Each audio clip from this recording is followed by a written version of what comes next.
പശ്ചിമേഷ്യയിലെ സംഘർഷങ്ങളിൽ പാർലമെന്റിൽ നിലപാട് വിശദീകരിക്കാൻ കേന്ദ്ര സർക്കാർ. വിദേശകാര്യമന്ത്രി എസ് ജയശങ്കർ ഇന്ന് ഇരുസഭകളെയും അഭിസംബോധന ചെയ്യും. പ്രസ്താവനയല്ല, ചർച്ചയാണ് വേണ്ടതെന്നാണ് പ്രതിപക്ഷത്തിന്റെ ആവശ്യം.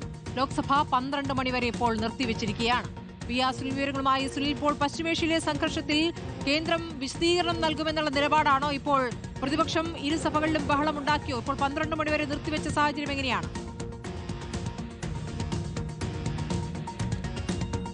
സ്മൃതി, ഏതായാലും ഇപ്പോൾ ലോക്സഭ 12 മണിവരെ നിർത്തിവെച്ചത് ഈ കഴിഞ്ഞ സമ്മേളന കാലത്തിന് ശേഷം അന്തരിച്ച അംഗങ്ങൾക്ക് അനുശോചനം രേഖപ്പെടുത്തിയാണ്. 12 മണിക്ക് സഭ വീണ്ടും തുടങ്ങുമ്പോൾ, ലോക്സഭ തുടങ്ങുമ്പോഴായിരിക്കും ഒരുപക്ഷെ കേന്ദ്ര വിദേശകാര്യമന്ത്രി എസ് ജയശങ്കർ പശ്ചിമേഷ്യയിലെ സംഘർഷ സാഹചര്യങ്ങളെക്കുറിച്ച് ലോക്സഭയിൽ പ്രസ്താവന നടത്തുക. ഇപ്പോൾ രാജ്യസഭ തുടങ്ങിയിട്ടുണ്ട്. രാജ്യസഭയിലും അനുശോചന പ്രമേയമായിരുന്നു ആദ്യത്തെ നടപടി.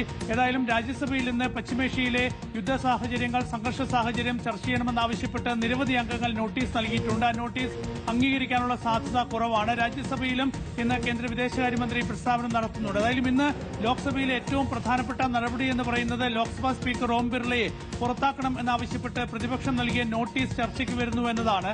12 മണിക്ക് സഭ ആരംഭിക്കുമ്പോൾ ഒരുപക്ഷെ ആദ്യത്തെ നടപടി കേന്ദ്ര വിദേശകാര്യമന്ത്രി എസ് ജയശങ്കറിന്റെ പ്രസ്താവനയായിരിക്കും. അതിനുശേഷം പിന്നീട് 10 മണിക്കൂർ നീണ്ട ചർച്ച സ്പീക്കർ ഓം ബിർളയെ പുറത്താക്കണം എന്നാവശ്യപ്പെട്ട് പ്രതിപക്ഷം നൽകിയ അവിശ്വാസ നോട്ടീസിന്മേലായിരിക്കും.